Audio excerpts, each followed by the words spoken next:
Cipak cipuk, cipak cipuk, cipak cipuk, cipak cipuk, cipak. Kalau lagi seneng joget-joget kan di TikTok, itu kan banyak sekali yang bilang kan, kenapa sih Dena tuh sekarang joget-joget mulu misalnya gitu kan. Ada beberapa komen yang bilang, lagi kesenengan dia sekarang cantik. Apa yang paling menurut lo menusuk komen netizen yang pernah lo kebaca sama lo? Waktu itu dia ngomong begini, kasiannya Aisyah tuh ngelihat ibunya kayak begini. Kalau hari ini dengan segala pencapaianmu, almarhumah tante masih ada di sini, what would you say to her? Ma, ternyata memang hidup itu masih ya nggak mudah juga. Aisyah alhamdulillah udah baik sekarang keadaannya, udah sehat. Life is tough, but Yeah. I'm okay. You've raised me well. Oh, that's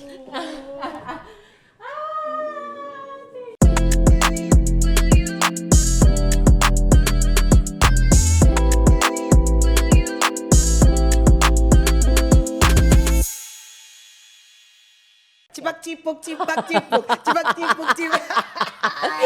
Please welcome Miss Cipak Cipuk. Horas. Kasih dulu cipak cipuk ya. Cipak cipuk, cipak cipuk, cipak cipuk, cipak. Thank you so much for coming. Thank you for having me dong. My dear friend, look at her. Ini gila loh, ini janda premium juga loh. Oh sorry, bukan janda premium, janda Promax. Promax. Yes, jadi lubangnya 3 ada si Wulan, luar kesini semua. Oh iya, Wulan, iya benar. Terus Asri Welas. Oh benar, Zumba. Zumba. Meletup loh dia sekarang. Udah mau meledak karirnya. Iya karirnya. Karirnya begitu cerai. Iya Sama satu benar. lagi Mas Ayu Anastasia. Mas Ayu, iya benar. Iya kan? Dia juga tambah cantik, tambah cantik berkilau. tiga-tiganya. Iya. Tapi ini untuk meluruskan, bukan berarti kita bercerai itu jaminan berarti kita lebih cantik ya. Menikah kan orang-orang takutnya salah pengertian kan. Enggak dong. Kalau mau cantik, iya. oh berarti harus jadi Harusnya janda. enggak, jangan dong. Enggak dong. Biar gimana pun semua orang tidak ada yang kepengen gagal rumah tangganya. Itu dia. Ya kan? But how are you? I'm good, alhamdulillah. Wow, looking very beautiful and very hot. Udah. Kok tiba-tiba AC itu kayaknya panas gitu loh, Bo. Gokil loh Anda. Berat badan berapa sekarang? 57, 58. Ini lumayan lah jeans zaman. Jadi aku cerita ya dak ya. Jadi dulu aku tuh zaman-zaman aku lagi meletupnya badan dulu, belum nikah ya kan. Aku tuh punya satu jeans yang aku mereknya merek Itali. Jadi itu mehong dulu gue beli. Dan saking sukanya gue pakai jeans itu, gue sampai punya semua warnanya. Yang bener loh. Iya, tapi sayangnya jeans itu tuh nggak stretch. Jadi itu dulu sebagai penanda kalau gue udah agak naik 1-2 kilo tuh pasti berasa kagak bisa masuk udah. Karena itu benar-benar jeansnya tuh tight banget. Nah, sampailah di suatu masa gue nggak bisa lagi pakai jeans itu karena udah badan gue naik segala macam, udah berubah lah badan gue. Tapi lo gak pernah gemuk sih, mungkin lo tuh padet ya. Lo tuh kan selalu semok, Bo. Iya dong. Kita tuh sebetulnya body type-nya tuh bongsor hampir mirip kan. Oh iya ya, gemoy gimana gitu. Iya. Cipuk.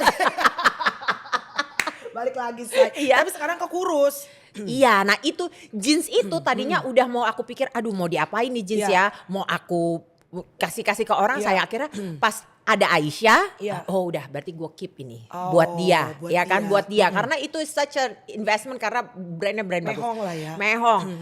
Dan ternyata sekarang puji Tuhan alhamdulillah Aisyah itu tingginya udah lebih tinggi dari gue. Berarti dia udah gak bisa masuk ke jeans itu, pasti ngatung itu satu. Dan semenjak gue 57 balik ke 57 aku bisa pakai lagi. Iya Allah. Jeans zaman lo umur berapa tuh berarti? Aduh zaman umur berapa ya, gue rasa umur 20-an gitu kali ya. Dan sekarang lo kepala 4 kan? Nggak, kepala 4. Berarti badan lo balik ke kepala 2.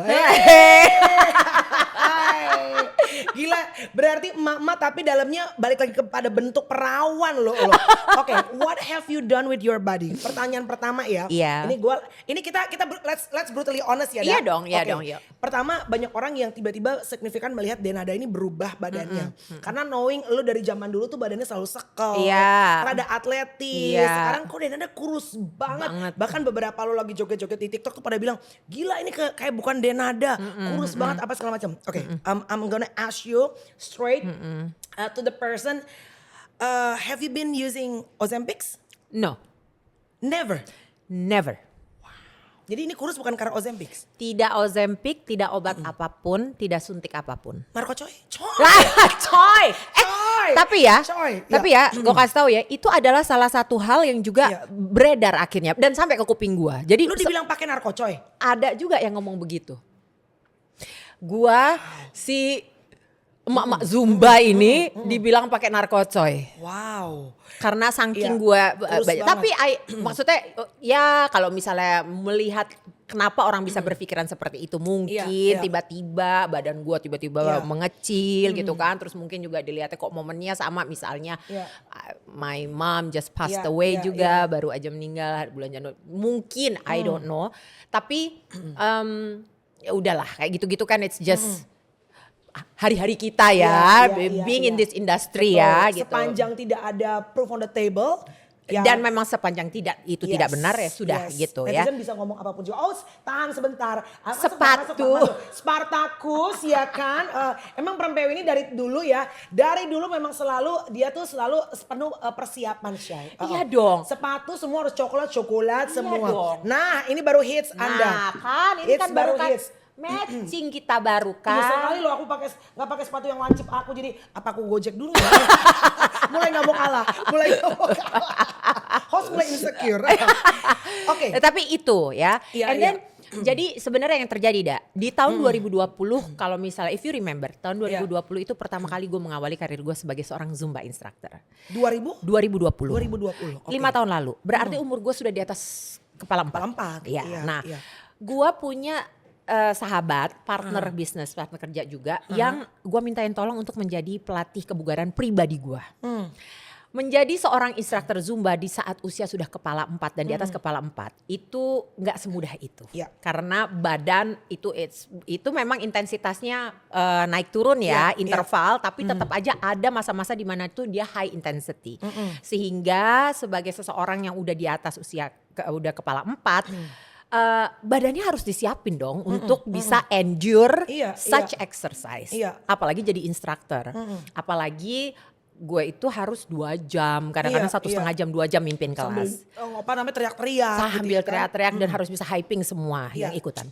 So what she did was dia bantu gue untuk mempersiapkan gue secara fisiknya gitu. Jadi melatih otot perut, melatih otot core, melatih otot jantung, otot paru-paru, mempersiapkan semuanya. Dan di saat yang sama beliau kita berdua sepakat untuk meminta bantuan sama seorang dokter gizi. Beliau namanya Dr. Emilia Ahmadi. Beliau adalah sports nutritionist, seorang dokter gizi yang memang interestnya dan spesifik bidangnya itu adalah menangani sports nutrition. Oh, nggak mama almarhumah, nggak dokter gizi, Emilia semua. Emilia semua. Emang harus Emilia ya, Nek? Dan kebetulan beliau ini dinamai Emilia oleh ayahnya itu karena kalau nggak salah ayahnya tuh ngefans sama mama.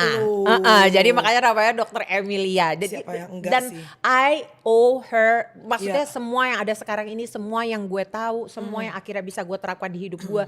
Selama sekian bulan gue dibantu sama dia, itu banyak banget dikasih pengetahuan tentang how to deal with my body and sebenarnya what's going on inside my body. Kenapa kok selama ini gue selalu punya masalah dengan kontrol berat badan, kenapa gue tuh yo-yoing, lu tahu dong ya, gue dulu tiba-tiba bisa kurus, tiba-tiba gitu. Kenapa kalau di selalu tes DNA? Memang at the end of the day you have to understand your body, harus tahu dulu badan. Dan untuk tahu badan memang tes DNA itu mungkin paling cepet ya, untuk kita bisa lihat sebenarnya badan kita tuh nggak bisa toleran sama apa sih. Dan gue baru tahu ternyata gue tuh gluten intolerant. Gue tidak bisa, badan gue tidak bisa tidak bisa toleransi sama gluten. Dan ternyata gue itu ya kalau ini sih udah bukan sesuatu yang mengagetkan ya. Gue itu mempunyai genetis diabetes karena kan dari dua-duanya. Bokap juga ya almarhum? Papa juga almarhum, mama juga almarhumah. Jadi dan segitu bokap gue dulu umur kepala 7 masih jogging loh, dan masih angkat besi tiap hari gitu. Tapi itu pun akhirnya problem kesehatannya adalah diabetes. Diabetes juga dan beliau tuh jaga banget gitu. Jadi emang udah dikasih tahu. Nah setelah kita punya pengertian bahwa oh ternyata badan gue tuh seperti ini, ya udah beliau akan membantu untuk memberikan saran, rekomendasi. Ini hal-hal yang harus sebaiknya kamu makan setiap hari. Ini hal-hal yang sebaiknya kamu tidak boleh terlalu sering makan. Ini hal-hal yang sebaiknya semaksimal mungkin kamu hindari. Jadi apa yang lo nggak makan tuh apa? Selama 1,5 tahun pertama, 1,5 tahun pertama, tidak gula, 1,5 tahun pertama tidak gula sama sekali? Sama sekali. Jadi tidak gula ini bukan cuma kita ngomong, oh ya madu masih boleh dong karena gula alami. Enggak. Nggak bisa. Gue enggak. Oh ya udah pakai gula pengganti stevia. Enggak, gue juga enggak. Jadi misalnya lo pengen ngemil-ngemil atau lagi craving something sweet apa? Buah, tapi itu pun buah gue mangga gue nggak makan. Oh. Buah-buah yang terlalu manis, anggur gue nggak makan. 1,5 tahun pertama ya, iya. anggur, mangga, pisang, semangka, melon, yang gitu-gitu. Yang terlalu tinggi gulanya terlalu tinggi. Buah itu dokter Emilia itu menyarankan berries. Jadi everyday gue makan berries, strawberry, blackberry, blueberry, raspberry, itu setiap hari. Kalau gue lagi craving anything sweet ya udah gue makan itu. Gue boleh makan kayak jeruk, apel, apa sesekali.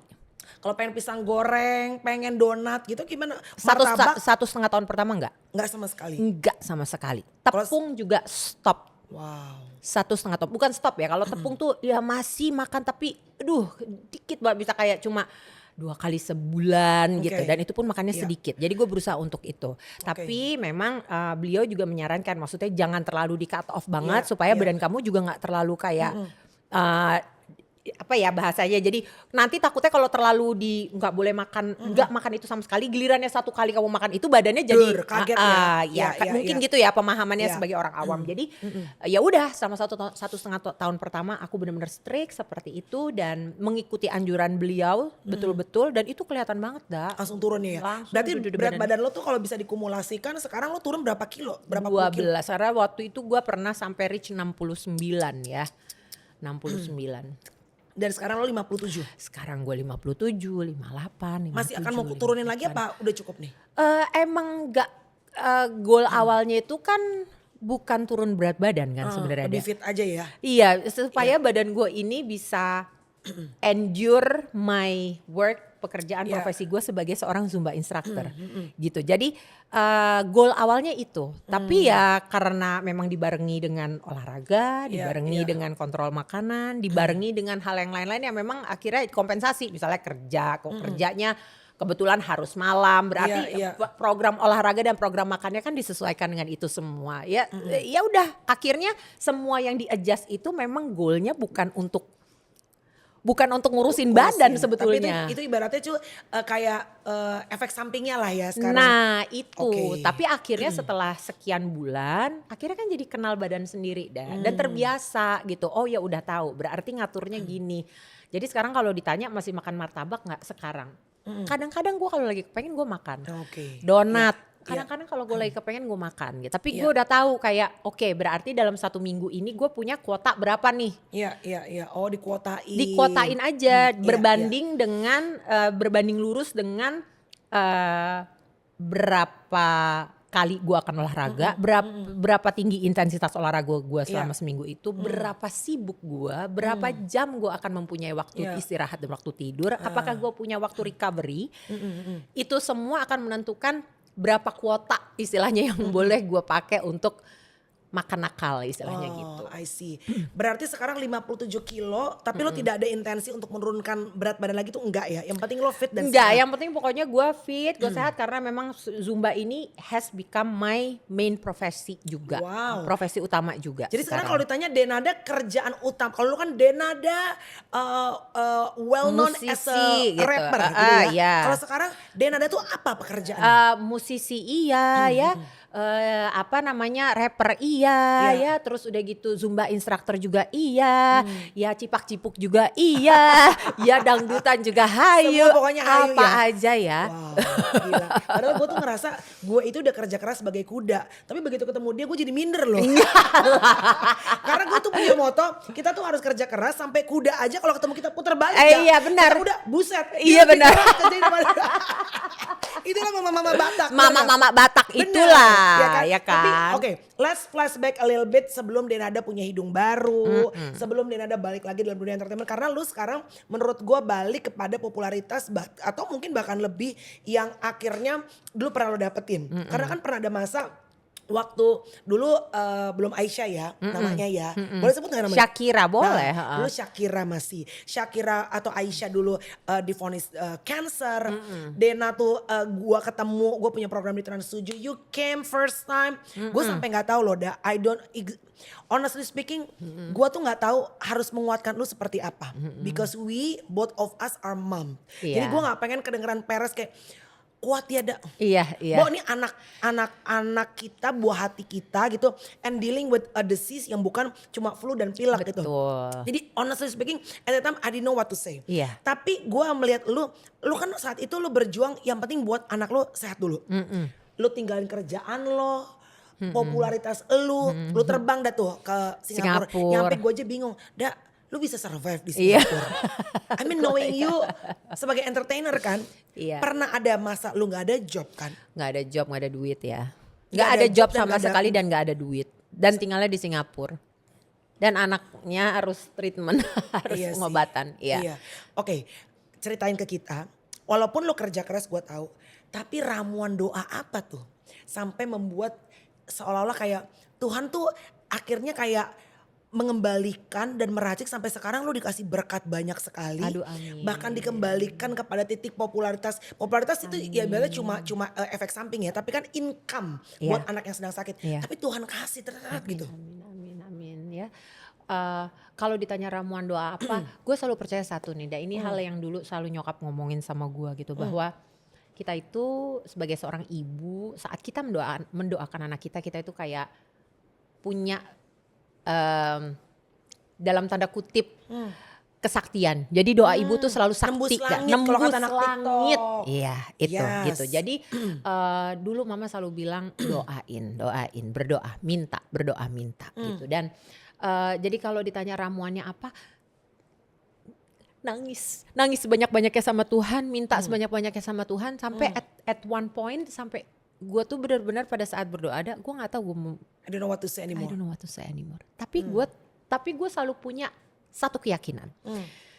Gue tuh selalu yakin pada saat gue berdoa dan pada saat gue desperately memohon kepada Tuhan, pada saat gue ngomong ya Allah, gue tahu dan gue selalu yakin di saat itu Allah tuh benar-benar sedang melihat dan mendengar gue.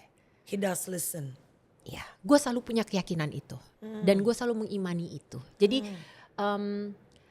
walaupun mungkin gue nggak keluar apa yang gue mau minta, tapi gue yakin Allah pasti melihat bahwa I need your help. Gue butuh banget bantuan. Gue nggak tahu lagi mesti gimana. I am really helpless, butuh pertolongan, gitu. Jadi at the end of the day selalu percaya bahwa Tuhan itu gak akan mungkin meninggalkan kita menjalani sebuah perjuangan atau perjalanan tanpa hadirnya Tuhan dengan segala pertolongannya. Menyertai. Walaupun di saat-saat yang sebenarnya kita kadang-kadang gak begitu merasa ya, bahwa bahkan sometimes we questioning like, are you still with me God? Gitu ya. Ada masa-masa kayak we feel like we're walking ourselves. Kayak gue cuma jalan sendirian nih. Tuhan tuh kayak gak nemenin gitu. Oke, apa yang didoakan saat itu? Emang lu minta dikasih rezeki? Minta dikasih pekerjaan. Karena kan lu tuh pernah sampai gak ada kerjaan. Sampai lu tuh akhirnya nyoba jadi Zumba instructor. Betul. Itu kan another story yang akan gue explore dari lu. Iya. Gue pada saat itu 24 jam sama Aisyah, nemenin dampingin Aisyah. Udah border ditutup, jadi gue juga gak bisa pulang ke Indonesia. Gak bisa bekerja karena pekerjaan seperti kita gak bisa dilakukan remotely seperti itu. Kita harus ada dan present. Iya, harus present dan ada di Indonesia untuk bisa bekerja dan cari nafkah. Jadi pada saat itu yang gue, ya itu tadi, itulah kalau udah bener-bener gak punya duit itu udah sampai gak ngomong. Udah sampai gak tahu mau ngomong apa sama Tuhan, tapi coba bilang, ini dalam hati coba ngomong, ini 3 hari lagi atau 4 hari lagi atau minggu depan anak saya harus berobat, anak saya harus kemo, saya gak punya duitnya, saya gak punya uangnya, gak ada uangnya di akun saya untuk bisa, di rekening saya untuk bisa bayar itu, padahal anak saya butuh, tolong. Itu udah sampai gak keluar dari mulut dah. Gitu. Jadi semua yang gue minta pada saat itu adalah, intinya adalah help me. gitu. Saya nggak mampu kayaknya ngelihat anak saya seperti ini. Saya nggak mampu ngejalanin ini. Saya takut saya nggak kuat ngejalanin ini. So I really need your help. Please help me, please. Gitu. Sampai akhirnya lo memulai, lo cerita sama gue tuh dulu udah mulai COVID, terus udah gitu at that time juga kan cari kerjaan susah, and then you were there jauh gitu kan. Kita yang di Indonesia aja juga ibaratnya kerjaan juga menyeret kala itu kala COVID kan. Apalagi kalau yang di negara orang gitu, anak sedang sakit. Terus yang lo, kalau bisa punya ide memulai Zumba instructor, emang lu tuh emang jago Zumba sebelumnya? Sebelumnya kan gue emang suka olahraganya Lu suka olahraga? Zumba itu kan itu olahraga gabungan olahraga, musik sama dance kan sebenarnya. Oh lu senang dance kan? Tiga-tiganya gue suka, musiknya gue suka, olahraganya emang gue dari kecil pencinta olahraga. Dance-nya pun gue dari kecil suka. Emang itu tiga-tiganya kebetulan passion gue. Digabung menjadi satu, jadi Zumba. Udah gitu musiknya keren-keren. Lagunya kan kita 80% memang adalah lagu-lagu yang bergenre berirama Latin. Jadi kayak ini gue banget dari dulu, dari pertama kali kenal Zumba gitu. Dan memang selalu berpikir kayak kepengen ya suatu hari kayaknya seru juga kalau gue jadi instruktur ya. Karena gue selalu dulu sebelum zamannya pandemi itu gue kalau lagi di Singapura deket rumah kita tuh ada kayak studio olahraga.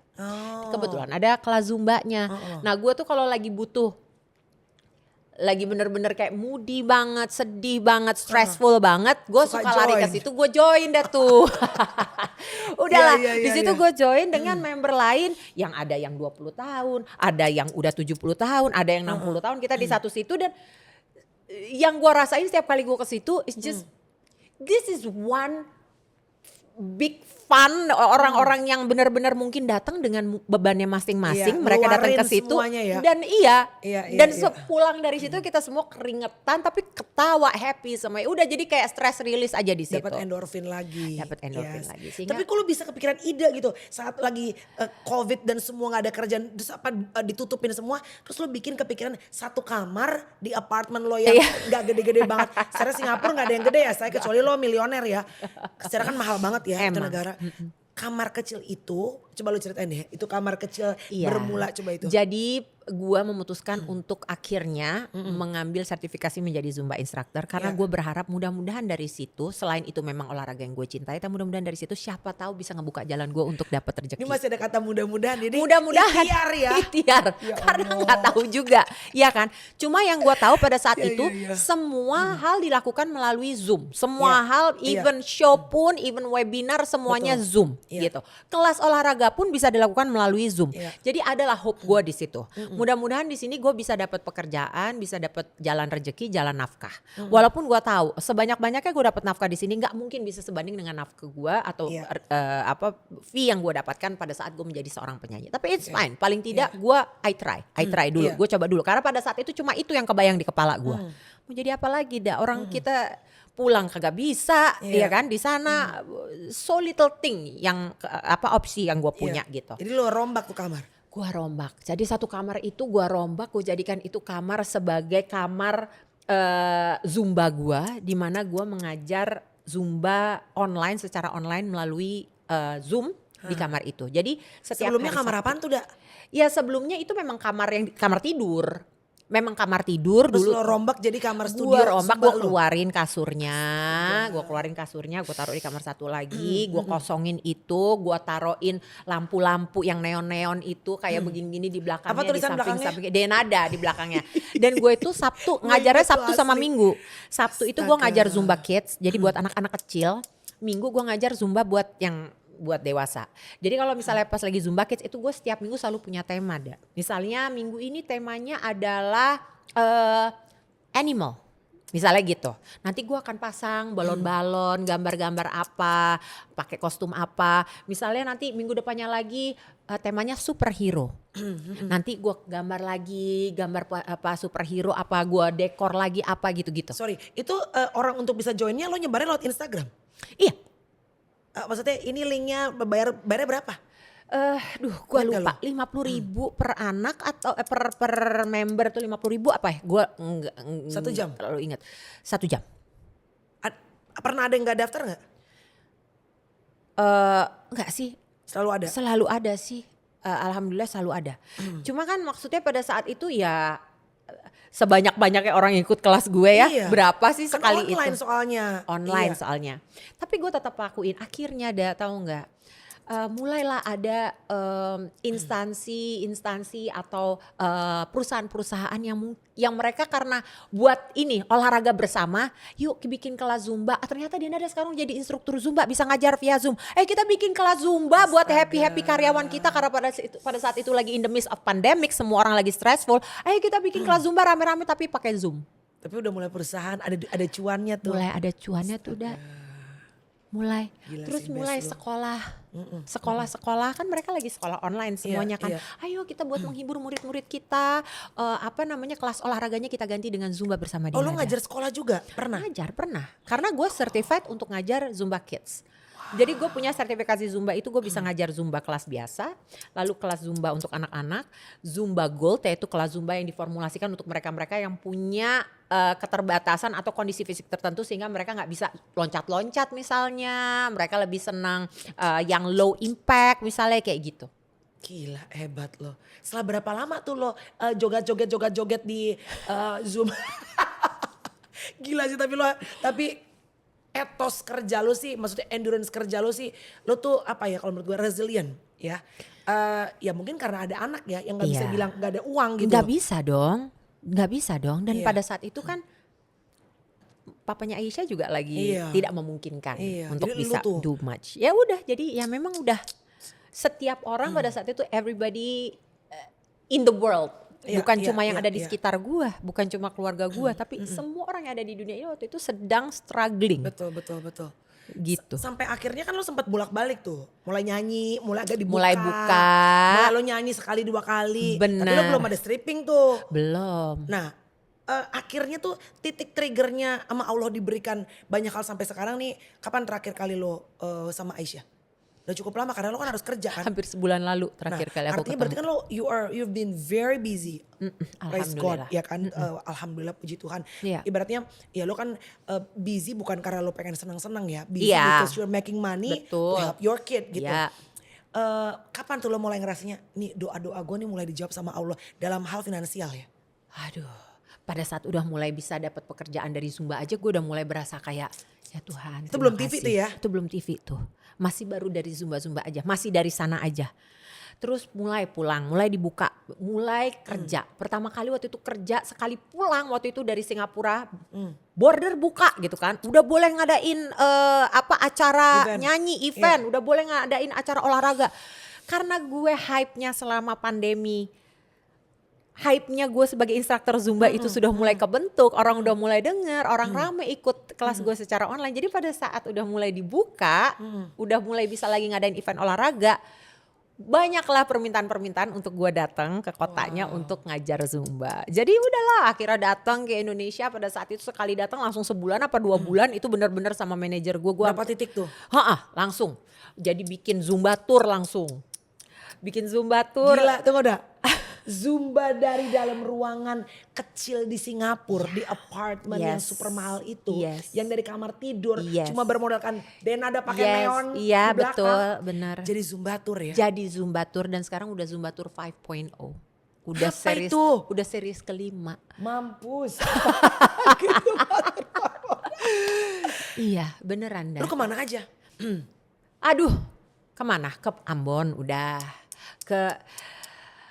Kemana? Udah ke Sorry, banyak sekali ini tuh daerah. kalau kayak Jennifer work out with Jen kan Jennifer Bahdim tuh misalnya. Kan ada misalnya ada brandnya gitu. Atau ada yang bikin perusahaan bikin acara. Lu nih sampai 5O nih yang penyelenggaranya siapa dah? Macam-macam dah. Jadi inilah hebatnya Zumba. Zumba itu mempunyai komunitas yang luar biasa yang tersebar di seluruh Indonesia. Dan I see. kita, komunitas kami itu bukan bener-bener apa ya. When you see a Zumba event, Iya. lu akan lihat pencinta olahraga Zumba itu dari mulai yang usianya belasan sampai dengan aku punya salah satu member yang tuh hampir 70 tahun. Militan ya. Dan begitulah komunitas Zumba di Indonesia. Jadi kadang-kadang yang manggil, yang bikin event, kadang-kadang instansi pemerintah, kadang-kadang perusahaan, tapi kadang-kadang juga bisa komunitas. Jadi emang komunitas Zumba yang ada di satu daerah, yang mereka emang rutin ngumpul-ngumpul untuk Zumba bareng-bareng, dan mereka memutuskan, kita bikin yuk Zumba bareng-bareng, kita Undang jual Denada. tiketnya, undang Denadanya. Oh salah cabang gua. Jangan angkat beban gua. Mulai ke Zumba gua. Ayo. Ini membuktikan teman-teman, terutama ini banyak penonton gue adalah perempuan dan adult ya usianya, bahwa benar apa yang gue selalu diingatkan, bahwa kalau lo tuh menanam benih yang mungkin menurut lo kecil gitu ya, jangan pernah ragu, terus lo sirami dengan sukacita, dengan semangat. Meaning kalau lagi nggak punya duit, apa yang jadi panggilan hati lu nggak pernah tahu bibit kecil itu ternyata bisa jadi pohon yang besar dan dapat buah-buah yang bisa dinikmati sama lu pribadi, keluarga lu, dan banyak orang. Benar. That's exactly what Denada did. Betul. Taruh passion, taruh cinta di situ, dan sedikit urgency di situ. Karena kalau udah ada anak, nggak ada tuh dia malas-malas. Nggak bisa. Dan gue benar-benar memulai dari nol loh, Da. Iya, makanya gue bilang gue tuh salut sama lo, Da. Orang lain kan mungkin mikir, oh ya udahlah jadi Zumba instructor nggak terlalu beda sama jadi penyanyi, kan di panggung juga enak aja. Beda. Hampir setiap hari ya itu kerjaan gue itu hanya mencoba ikut training, mencoba ikut kelasnya instruktur-instruktur lain, dan pada saat itu karena pandemi gue jadi punya kesempatan, banyak banget instruktur dari seluruh dunia yang bagus-bagus yang bikin kelas-kelas online. Jadi tapi kan jamnya suka aneh ya, Da. Kadang di sono dia jam 9 pagi, kita di sini jam 2 pagi gitu-gitu kan. Jadi kadang-kadang gue tetap ikut hanya untuk belajar. Tapi berarti lo bukan cuma sekedar bermodalkan, oh gue Denada, gue udah terkenal. Tapi lo mengajar dengan lo certified. Harus certified. Harus ya? Harus certified. Dan untuk mengajar kita juga harus menjadi ZIN, member of ZIN. ZIN itu Zumba Instructor Network. Jadi a ZIN member adalah kami yang memang tergabung di kita punya network itu, dan kita boleh mengajar karena kita diberikan setiap bulannya itu dikasih supply koreo baru, lagu-lagu baru, ilmu-ilmu baru dari Zumba gitu. Jadi kita selalu update dengan what's going on. Jadi bukan cuma sekadar gue artis, gue bisa olahraga, gue ngajar di Nggak panggung. nggak boleh. Kalau orang salah begitu. urat, coy. Iya jangan coy. Karena kan sekarang gila-gila viral. Gue bisa ajar Denada, Zumba. Iya, terus tiba-tiba enggak, kan? jangan. Oke, termasuk operasi dan segala macam ini, apakah ini juga salah satu usaha untuk bisa membuat masyarakat, kan katanya selalu harus ada new thing, hal baru dari public figure yang bikin orang, ya emang iya sih, karena kan sekarang tuh yang baru-baru kan cepat sekali. Apakah lu dengan merombak wajah lu, badan lu sekarang, ini salah satu usaha untuk supaya lu bisa tetap eksistensi lu dan dunia entertainment tetap bisa? Iya dong. Malah itu yang jadi tujuan utama gue. Gue pada saat gue ngomong sama dokter, khususnya yang ini ya, yang dokter Kosit, Mainos, rinoplasti. Gue ngomong sama beliau, dok, saya melakukan ini, my main reason is for my work. Saya ini udah 40 lebih. Dan saya masih kerja dengan TV, dan saya masih ada di panggung, saya masih ada di entertainment industry. Dunia entertainment itu bukan dunia yang terlalu ramah buat kita yang pelaku perempuan yang berada di dalamnya, apalagi yang sudah usianya kepala 4 gitu. Jadi saya minta dokter tolong bantu saya kepengen hidung saya ini terlihatnya, prioritas saya adalah terlihat bagus pada saat saya berada di kamera. Jadi gue tunjukin tuh sama dokter Kosit tuh rekaman-rekaman di YouTube di mana gue ada di TV, supaya dia bisa lihat, oh ternyata kalau di kamera tuh muka gue tuh proporsinya tuh terlihat seperti ini, sehingga hidungnya harus diginiin supaya kelihatan lebih serasi pada saat di kamera gitu. Dan lu gak malu ya mengakui bahwa gue melakukan ini supaya tetap eksistensi gue tetap bisa ada dalam dunia entertainment. Karena ada orang kan gak mau, enggak kok gitu. Enggak, it's true. Memang ini operasi hidung bukan karena sinus ya, Da. Cipuk.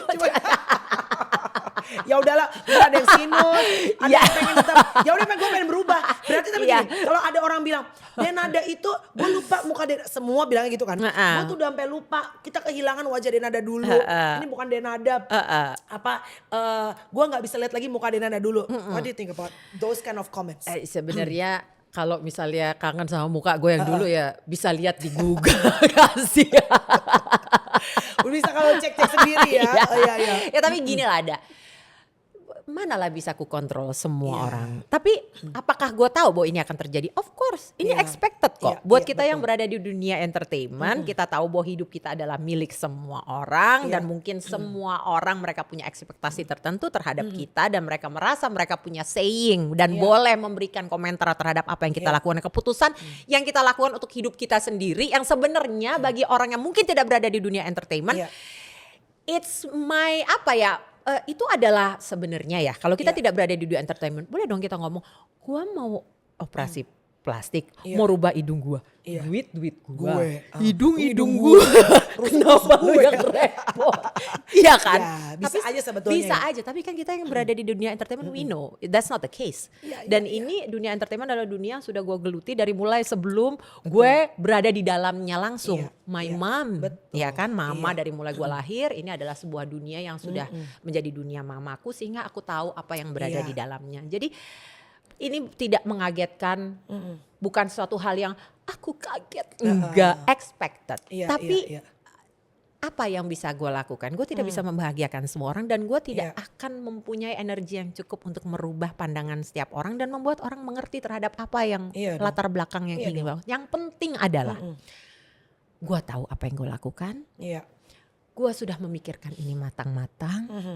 semua pro consnya memang suatu hal yang gue sudah siap untuk siapin jalani. Oke. Gitu. Jadi ya udah begini terus mau gimana?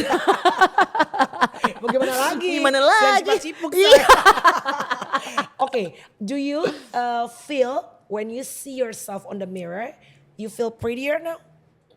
I feel happy. You Gua feel happy? Happy dalam arti kata gini.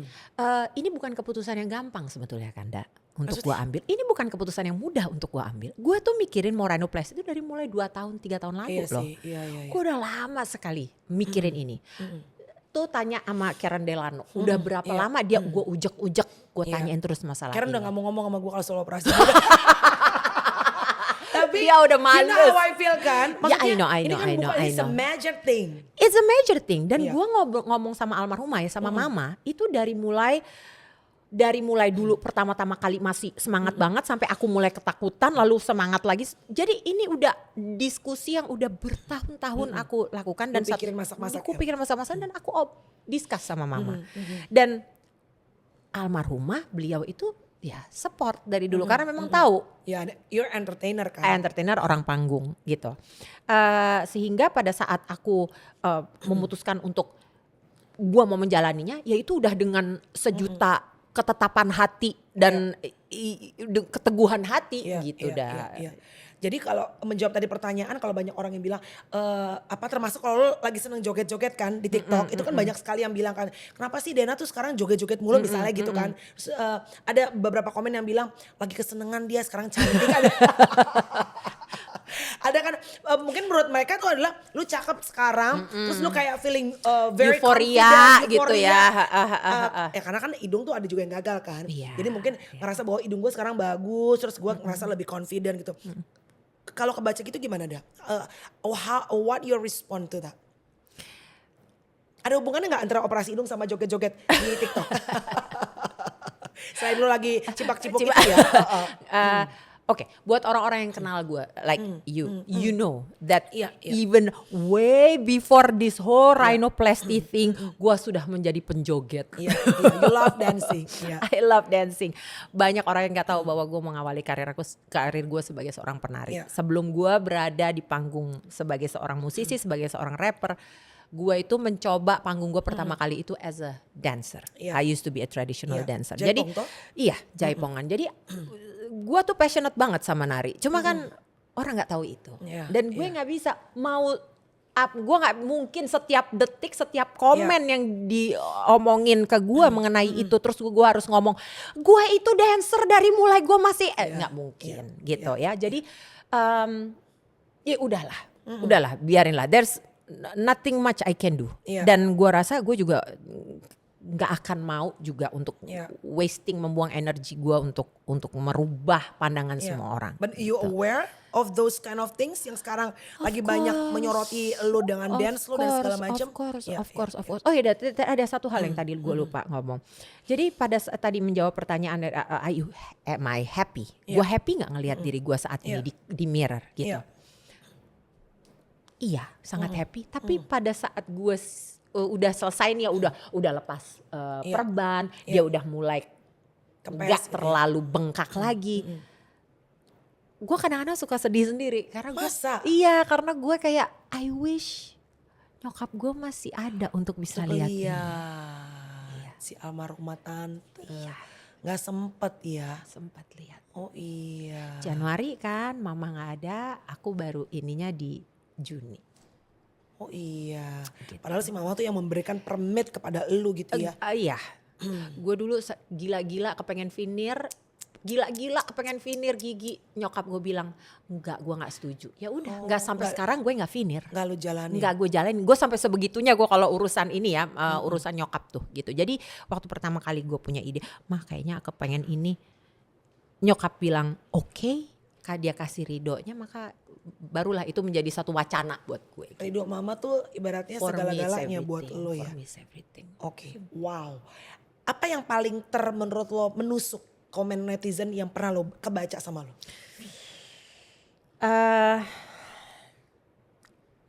Apa ya? Karena ada beberapa juga yang kalau gak salah gue sempat lihat di TikTok. Kan of course before I met you kan gue pengen lihat apa researchnya. Misalnya ada juga yang kayak dulu Dena waktu anaknya sakit kayaknya sempat tertutup bajunya misalnya. Gitu. Terus sekarang itu dulu pernah pakai bukan jilbab beda kayak kerudung tapi enggak pernah.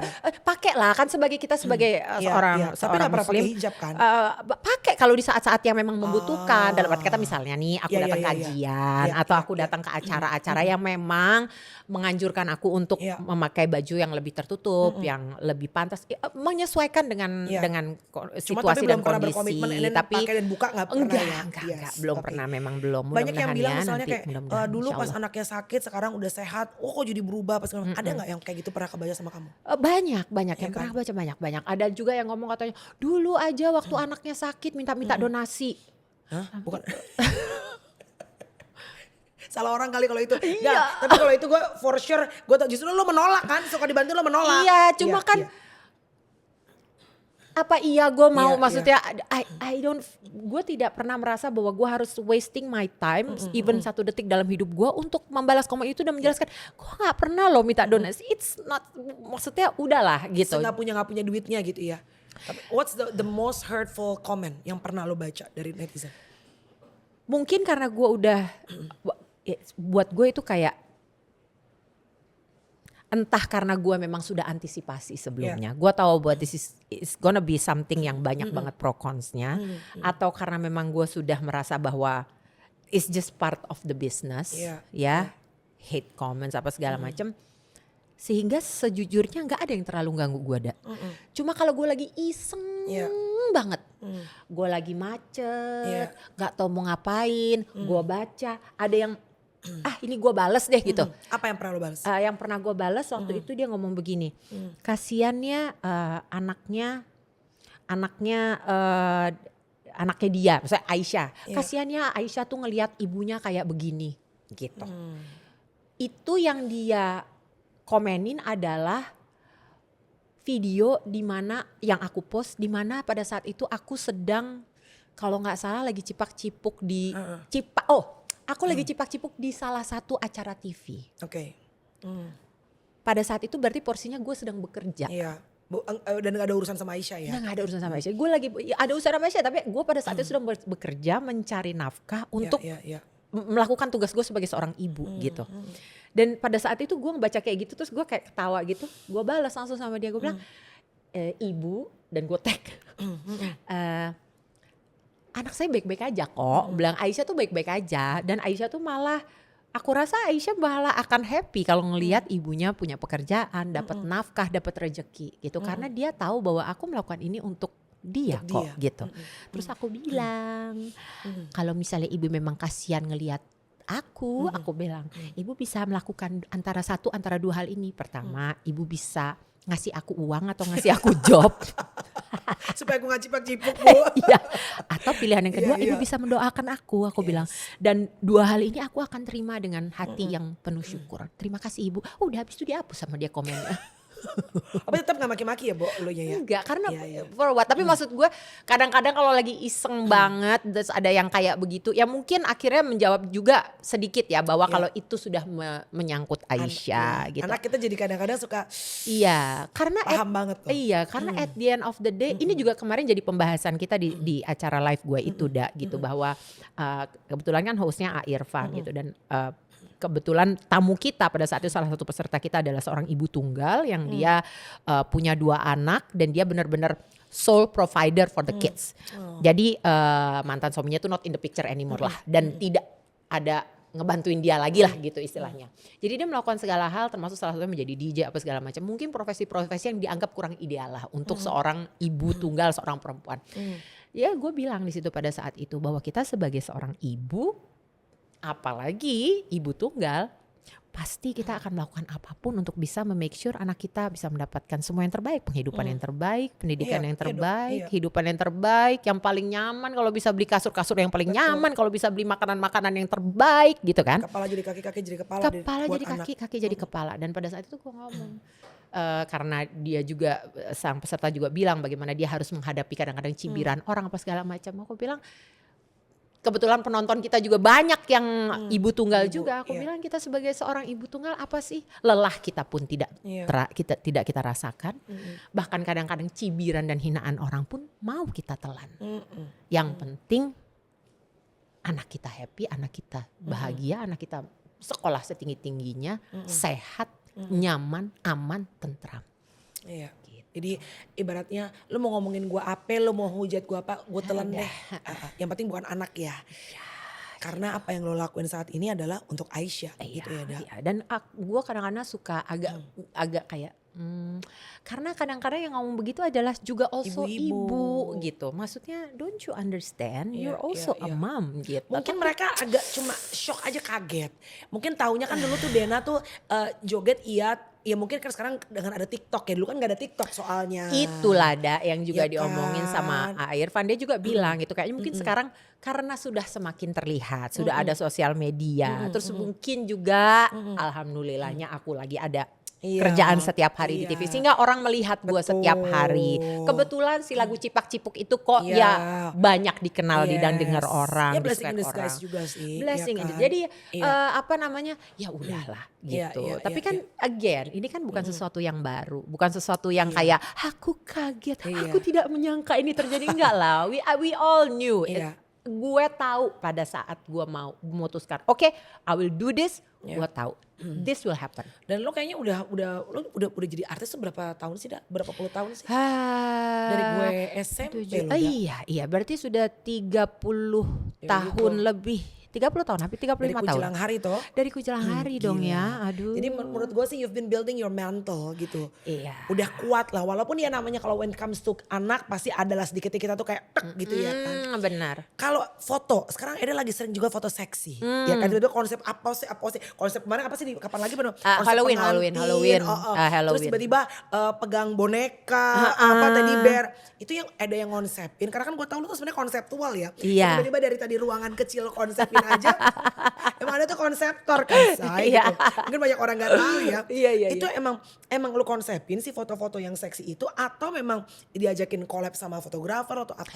Diajakin collab itu udah pasti. Tapi tentunya semua karya yang kita keluarin, mau itu karya musik, mau itu karya foto, video, tentunya itu sudah go through a lot of proses diskusi, karena aku juga punya tim medsos juga, aku punya tim manajemen juga, punya tim fashion stylist juga, yang kita selalu saling rembuk untuk mengetahui apa yang kira-kira harus kita lakukan untuk menselaraskan dengan tampilan seperti apa yang mau kita keluarin saat ini terhadap brand yang sudah ada. Di sekarang musimmu ini konsepnya lagi apa nih?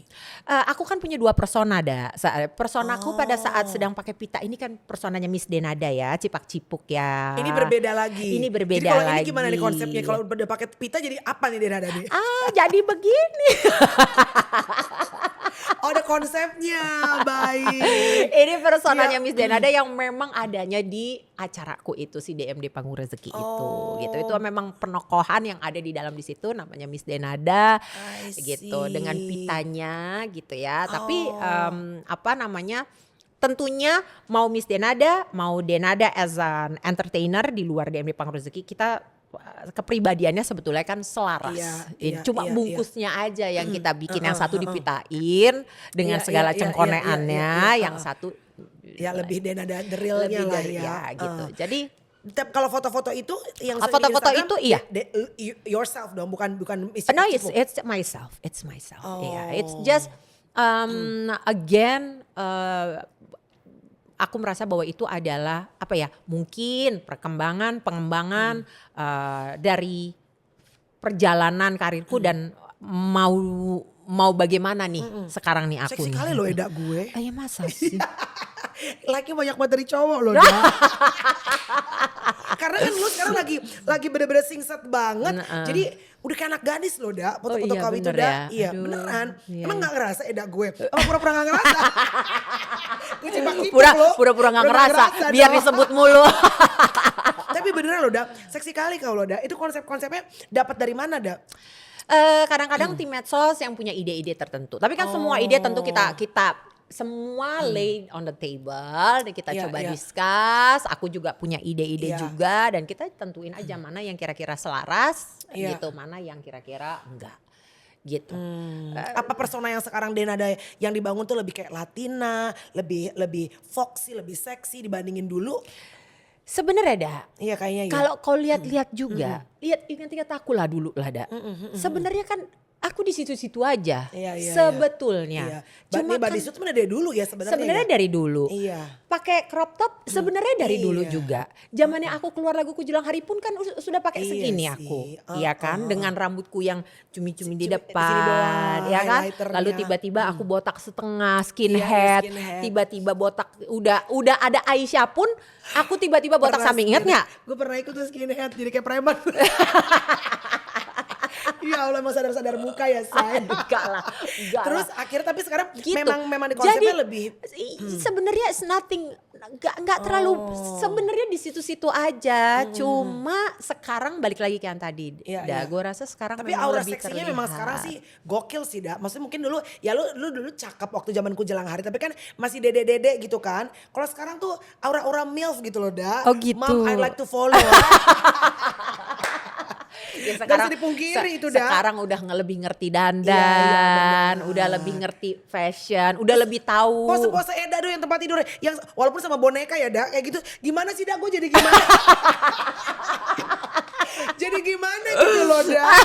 Itu emang kau yang punya ide atau emang disuruh ini ada boneka teddy bear terus di tempat tidur apa gitu. Bahkan teddy bear ya Ne. Iya. Tapi pikirannya jadi traveling gitu Kemana loh. coba ya kan? Karena aura Anda tuh seksoy gitu. Iya, sebenarnya kan it's back, kembali lagi ke balik lagi ke how you perceive it, how you see it. POV-nya masing-masing orang, setiap orang beda. Tapi ya bahwa setiap foto yang kita bikin itu semua ada konsepnya dan konsepnya itu adalah konsep yang kita bicarakan dengan pemikiran yang panjang, hasil rembukan dan rundingan banyak orang, banyak kepala. Ada yang Gen Z, ada yang Gen X, ada yang milenial di situ dan kita ngumpul di situ untuk ngobrol. Itu tahu lah, proses kreatif itu kan proses yang menyenangkan untuk kita orang kreatif. Gitu. Jadi udah pernah sama teddy bear di tempat tidur, terus tiba-tiba penganten kemarin waktu Halloween ya. Apalagi nih kira-kira sedikit hints konsep-konsep foto yang kayaknya ada banyak. Pokoknya seru-seru, tapi yang pasti itu banyak duda-duda juga yang ngalamin. Contohnya, ya Allah teman-teman juga. Itu salah kau, bukan salah mereka. Ya Allah, tapi kalau udah foto-foto seksi begitu banyak yang DM gak sih? Karena sekarang banyak penjahat DM Da. Iya. Banyak pasti ya. Adalah. Tapi kan ya itu kan namanya ya orang coba-coba. Kalau udah kayak gitu kembali lagi batakku nanti ya. Apa? Tapi sekian lama pacar ada sekarang? Nah, enggak lah. Gak ada pacar? Enggak lah. You've been single for that long? Ya Iya, selamat pagi sayang gitu, selamat pagi ada, cantik, selamat malam. Maulah aku dicipak, Hari. maulah aku dicipak-cipok. Enggak, maksudnya segini tuh kan mubazir kalau gak ada pacar, dan lo udah lama lo. Ya, Mubazir. ya itu udah stamina udah ya kan. Ini boleh minum gak sih? Boleh dong. Tos dulu kita. Deg-degan deh. Cipak-cipuk. Serius ada pacar gak sih kau sekarang dah? Enggak. Gak ada. Gak mau kawin lagi? Mau. Ih malah mau gue suruh lo pacaran aja, emang mau kawin lagi? Mau. Wow. Emang kenapa pacaran aja? Ya karena menikah tuh kan gak mudah. Betul, Iya. betul. Ya lu udah merasakan kan. Dan gue liat di podcast siapa lo juga cerita bahwa emang lo bilang marriage juga it's not easy. Iya, betul. Karena hidup berdampingan berdua itu kan gak mudah. Betul. Kenapa lo mau kawin lagi? Lo tahu beratnya kemarin mempertahankan pernikahan. Betul, tapi ternyata hidup sendiri juga berat loh.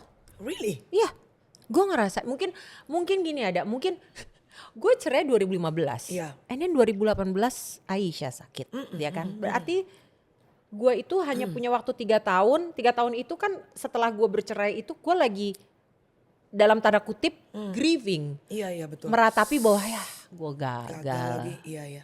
Kasihan anak gue. And then suddenly waktu gue start untuk sembuh, Aisyah sakit. Aduh, padahal lo lagi sembuh dari grieving. Lo tuh Baru dari gue perceraian. mau baru gue mau came out from the ini, baru mau oke gitu. Iya. Dan gue harus menjalani itu sehingga gue merasakan betul-betul rasanya sendirian, nggak punya temen ngobrol, sedihnya sedih sendiri. Udah gitu mungkin pada saat itu pandemi ada, Iya, jadi iya, semua orang punya bagasinya masing-masing. Betul. Gue tidak pernah pada saat itu gue mau membebani teman-teman gue, sahabat-sahabat gue deket dengan gue curhat apa segala macam. Just kalau misalnya dari teman-teman gue yang nanya kayak lu nanya dulu gimana dah baik apa segala macam, ya gue cukup Iya, baik karena gue tahu semua orang lagi struggling pada saat itu, dan gue nggak mau makin menyulitkan orang-orang dengan cerita-cerita betapa beratnya gue di sana gitu. Iya. Jadi gue merasakan ngejalanin semua sendiri, sedih sendiri, nggak ada temen ngobrol, nggak ada temen buat cerita. Pada saat gue nangis, pada saat gue ketakutan dan gue ketakutan dan worry sendiri. Don't get me wrong, Jerry itu sebagai partner co-parenting gue, he's amazing. Iya. Gitu. Dia tuh a wonderful person ya, dan gue merasa dari semua stage hubungan kita ya inilah stage hubungan yang terbaik antara gue sama Jerry. Tapi pada saat itu dia sedang ada bagasi dalam hidupnya sendiri juga yang membuat dia tidak bisa do anything much gitu untuk bantuin gue. Jadi itu yang membuat gue merasa ya Allah. Waktu gue pertama kali cerai, nyokap tuh sampai nangis loh ngomong sama gue. Karena gue bilang sama nyokap bilang gini, mama doain kamu akan nikah lagi, ketemu lagi dengan jodoh kamu laki-laki. Sampai nangis dia ngomong gitu. Terus gue bilang, mama stop. Aku gak mau lagi nikah. Makin kencang nyokap gue nangis. Jangan ngomong kayak gitu. Karena mama pernah merasakan betapa beratnya hidup sendiri kan. Jadi dia bilang, mama tuh bilang jangan ngomong kayak gitu. Hidup sendiri itu susah gini. Enggak, aku gak mau nikah lagi. Enggak, kamu boleh ngomong gak mau nikah lagi. Tapi mama akan mendoakan kamu setiap malam supaya kamu. Wow. Tembus langit deh. Tembus langit kan. itu pasti dah. Astaga. Jadi akhirnya pada saat gue merasakan di sana dan di situ gue merasa iya ya. My mom was right, hidup sendiri itu ternyata nggak gampang. Iya loh, berat loh. Karena then I felt like semua gue tanggung sendiri, nggak ada teman buat ngobrol, nggak ada teman buat curhat. Jadi what I did was, sementara kan gue sedang mendampingi anak gue, yang mana anak gue butuh support gue dan butuh gue present lahir dan batin untuk men-support dia go through the hardest time in her life betul. Gitu. Jadi gue nggak ada waktu buat mikirin diri gue sendiri kan. Dari mulai gue bangun sebelum anak gue bangun, gue udah harus mempersiapkan gue mentally, physically untuk bisa support dia. Pada saat dia udah bangun tidur, gue gue bikin dia happy sampai dia tidur. Begitu dia tidur, udah gue lihat dia nyaman tidur. Itulah pada saatnya gue nangis, itulah saatnya gue grieving, itulah saatnya gue menelan kenyataan, itulah saatnya gue betul-betul menyadari bahwa oh iya ternyata memang I need this time untuk gue manusia biasa, gue juga butuh nangis, gue juga butuh ngeluh gitu. Dan ya waktu itu satu-satunya tempat gue ngeluh ya memang the best, tempat terbaik gue untuk ngeluh. Tuhan. Iya. Udah gitu. sulit nggak nyarinya? Maksudnya kan lo dengan sekarang lo financially independent, kece, kadang-kadang bisa jadi bumerang juga ya. Maksudnya laki-laki juga kadang-kadang deg-degan atau mungkin di stage umur kita yang sekarang udah kepala 4, yang deketin ya kalau nggak duda ya laki orang. Ya kan? Ya karena yang bujang, kecuali lo tinggal di luar negeri ya, Bo, gitu ya masih banyak bujangan. Iya. Ya bujangan kalau umur 40 50 udah lapuk lah. Kenapa kok gak kawin, kenapa kok suka sesama atau apa? Udah mulai pertanyaan bisa, ya Benar, kan? benar malah Banyak jadi curiga tapi kita ya. Sekarang kan banyak lakor yang DM kau. Iya. Ya gimana? Iya. Ya. Tapi Iya. menurutku ya, yang menjadi hal yang terberat, bukan terberat ya, tapi mungkin hal yang paling aku akan perhatikan di saat aku memutuskan, sebelum aku memutuskan untuk memulai lagi hubungan dengan laki-laki siapapun. Aisyah, anakku perempuan kan. Anakku perempuan, kalau aku memutuskan untuk menjalin hubungan lagi dengan seseorang, berarti aku membawa seorang laki-laki masuk ke dalam a stranger Iya, dan benar. laki-laki dan anakku perempuan. Itu akan Betul, jadi betul. itu udah jadi ini pertama gua, itu satu. Dan yang kedua, gua sama Aisyah ini kan kita punya cerita yang mungkin nggak banyak orang yang menjalani. Kita punya perjuangan yang kita jalani berdua selama bertahun-tahun. Yes, betul. Jadi the way we see things, the way we see life, even apa yang menjadi prioritas nomor 1 buat aku dan buat Aisyah, mungkin nggak terlalu sama dengan orang lain yang keadaannya mirip-mirip dengan kita, gitu. Jadi ini yang jadi PR-nya, bisa nggak laki-laki ini menerima itu dan berdamai dengan itu dan support juga dan itu dan tetap mencintai dan menyayangi kami walaupun dengan segala apa yang ada di sekitarnya. Yeah. So back to my question. So are you seeing someone already now? Enggak, belum. Single now? Ya, tapi belum official ya. Kalau teman-teman dekat mah Adin. Iya, kalau teman-teman dekat aja, teman-teman deket aja. Teman-teman dekat tuh teman-teman berarti plural ya, Da? Lebih dari satu. Cocok kan kali ada temen, gue. loh kan Iya, berteman aja Iya, dah. sampai Berteman menemukan yang aja. cocok ya, Sampai nanti menemukan yang memang benar-benar Iya. cocok. Oke, Iya. di penghujung dah. So, when you fail on your marriage, apa yang menurut lo sebetulnya untuk bisa dapat pernikahan yang bisa dipertahankan tuh kan berarti lo belajar dari kesalahan lo, kegagalan kemarin. Apa yang lo pelajarin satu yang tidak akan mungkin lo lakukan atau mungkin harus lo lakukan kalau lo ntar Allah kasih menikah? Nggak tahu. Tetap masih nggak tahu ya, Daya. Karena different person, different partner mungkin it's different story ya. Dan gue merasakan, gue merasa apa yang sudah gue lakukan dulu sama Udah to the max Mas juga. Eko, udah to the max. Semua stages yang harus kita, Yes, gitu aja deh dulu. Hal yang paling gampang deh dah. Jangan keburu-buru gitu Jangan ya. keburu-buru. Gue Iya. kurang keburu-buru, kurang pelan-pelan, took my time seperti Lo apa. umur berapa sih Kak nikah dulu? 30 something. Iya, gue 29. Iya. Nah, dan maksudnya gue sama Mas Jerry itu kan gak langsung ujuk-ujuk kenal langsung nikah. Iya. Temen diving gak sih lo dulu? Pertama kerja bareng kan sama-sama, kita bukan di foto sama dia. By the way gue udah podcast ke rumah dia loh. Iya. Tapi seru ya ngobrol sama dia. Seru. Gue iya. Dia kan emang it's always a friend kan. Iya. Jadi dulu tuh Jerry tuh punya foto campaign tiba-tiba in my In bedroom. my room. In my room. Iya. Kau juga kan? Ya semua itu kan foto di kamar Nah gue. itulah pertama kali aku ketemu sama dia. Kampanye foto itu. Lah itulah yang Tuhan. kita satu buku sama-sama itu. Kan kulihat juga foto kau. Iya, Lah terus itulah. tiba-tiba mau diajak nge-MC gak bisa, terus siapa yang nge-MC? Denada. Ika udah nge-MC dia buat si Jerry. Nah. Kita pacaran. Iya belum itu dah. Itu gak membantu aja. Tapi Belum. deketin kau kan dia. Pokoknya aku tuh pertama kali ketemu dia itu. Astaga. Lalu setelah itu kita berteman dulu lah. Ternyata kok sama-sama diver. Aku diver bertahun-tahun. Ternyata rupanya dia pun diver. Akhirnya mulailah kita berteman, suka Ya travel buddy. Travel buddy akhirnya mulailah berteman baik. Berteman baik mulailah akhirnya pelan-pelan bersahabat. Mulailah kita berpacaran. Dari berpacaran setelah sekian lama mulailah kita bertunangan. Dari bertunangan sekian lama kita menikah. Kurang apa? Best banget loh Eda, gue gila. Menikah pelan-pelan. Gagal menikah juga. 3 tahun gagal juga. Tapi tunggu di penghujung. Kau kan pacar artismu banyak loh. Dan beberapa di antaranya sekarang udah jadi duda Promax loh. Betul. Ya kan? Betul. Ya sebut lah kan udah gak laki orang ya. Si Marcelino Lefran ya kan Sel. Apa sih? Terus si Ari Wibowo Enggak, ya iya. kan. Ari Ari Wibowo. berapa tahun loh sama Ari? Enggak lah, Ari sebentar aja. Ya. Enggak tapi ini kan masih gini. Ternyata kan failed pernikahannya. Ada gak kayak mantan lagi connecting the dots gitu ada gak sih? Apa enggak ya udah basi? Enggak. Gue sama Aris still a good friend gitu. Marcel mah dari dulu kita temenan gitu. We've been good friends sama keluarganya juga gue juga kenal dengan baik. Sama Ari juga seperti itu. Tapi Nyari Bowo ya guys, bukan Ari tulang ya. Apalagi kan ada Ari banyak, Ari Siasale, Ari Daging, banyak coy.